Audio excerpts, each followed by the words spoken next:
After this, I heard what seemed to be a loud voice of a great crowd in heaven.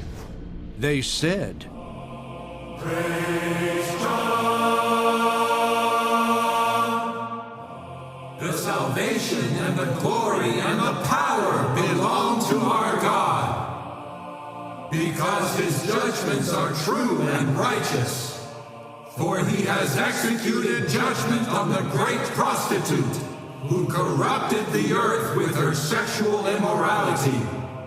And he has avenged the blood of his slaves that is on her hands." And right away, for the second time, they said, "Praise God!" And the smoke from her goes on ascending forever and ever. Yes, praise Jah. Why? False religious leaders were responsible for the death of the prophets and of Jesus Christ himself. Later, the disciple Stephen asked the religious leaders, "Which one of the prophets did your forefathers not persecute?"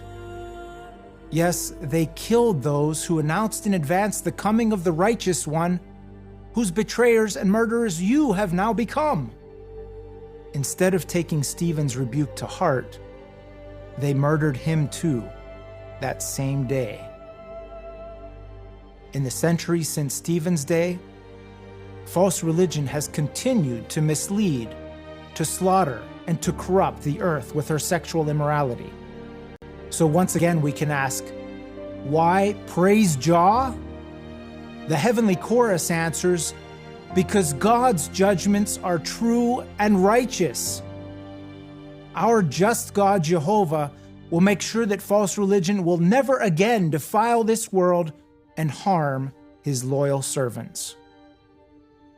The destruction of Babylon the Great marks the beginning of what Jesus called the Great Tribulation. After false religion is gone, what comes next? The book of Ezekiel foretells that the nations will attack Jehovah's people, coming like a vast army and like clouds covering the land.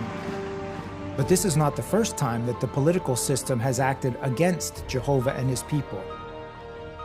Many nations have fiercely opposed true worship. They've banned our meetings and our preaching work, imprisoned men and women, old and young, for the so-called crime of owning a Bible or talking about their God. Some of our brothers and sisters have even been tortured for their faith. Of course, as long as Jehovah allows human governments to rule over us, we respect them. And not all governments have actively opposed us. Still, human government itself is insulting to Jehovah. You heard it, folks. Human government itself is insulting to Jehovah. So says Gage Fleegle, governing body member, who is taking us through the dramatic Bible reading, which, as you've heard rather hilariously, is taken from selected verses in Revelation. I think we now all have a new ringtone. Praise God! So I'm sorry. How were they recording this with a straight face? Praise Jah! How was nobody at any point saying, guys, I think this sounds weird. I think this sounds incredibly cheesy and corny, and therefore perhaps disrespectful to the message that we're supposed to be conveying from the Bible. This is an organization with zero self-awareness, and that's also clear in some of the images that we saw. I mean, let's take another look at that auditorium-style hall where you have world leaders pointing at a large screen with, let's see, is that David Splane, Jeffrey Jackson, Kenneth Cook, and Mark Sanderson, and a giant JW.org logo. Apparently that's how big the logo would need to be on the screen when the world leaders decide that they've had enough of Jehovah's Witnesses. And of course, it's when the world turns on Jehovah's Witnesses that Armageddon is supposed to come. Jesus and his angels are supposed to ride to the rescue at Armageddon and slaughter everybody to protect Jehovah's people. I just think it's worth noting that this isn't the first time they've used artwork like this, giving this ridiculous, delusional idea that they will be the focus of the world's attention. We've seen it before in similar artwork where you've had like a situation room where Samuel Hurd and the Warwick headquarters have been on a screen, apparently being scrutinized again by world leaders. This is an organization with a grossly inflated view of itself. And I think it's worth just highlighting that anti-government rhetoric that Gage Fleegle was giving towards the end there.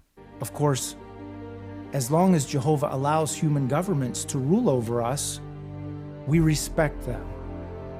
And not all governments have actively opposed us. Still, human government itself is insulting to Jehovah. Well, this is exactly the sort of rhetoric you should expect from an organization that shows such disdain for secular authorities in the area of child abuse. I mean, I've made countless videos by this point detailing the way Jehovah's Witnesses cover up child abuse on an industrial scale and keep secular authorities entirely out of the picture. And part of the way they're able to do that is to kind of speak from both sides of their mouths when it comes to their attitude towards governments. So on the one hand, Jehovah's Witnesses ought to be fine, upstanding citizens, ought to pay their taxes, ought to have respect for Caesar's governments. But on the other hand, they are to look upon them with disdain as an abomination. Because how dare humans be ruling over themselves? It's really God who has the right to rule over humans. And when you take that logic to its full extent, it makes total sense that God's laws and requirements regarding the handling of sexual immorality should take precedence over the way governments deal with, let's just say it, crimes against children.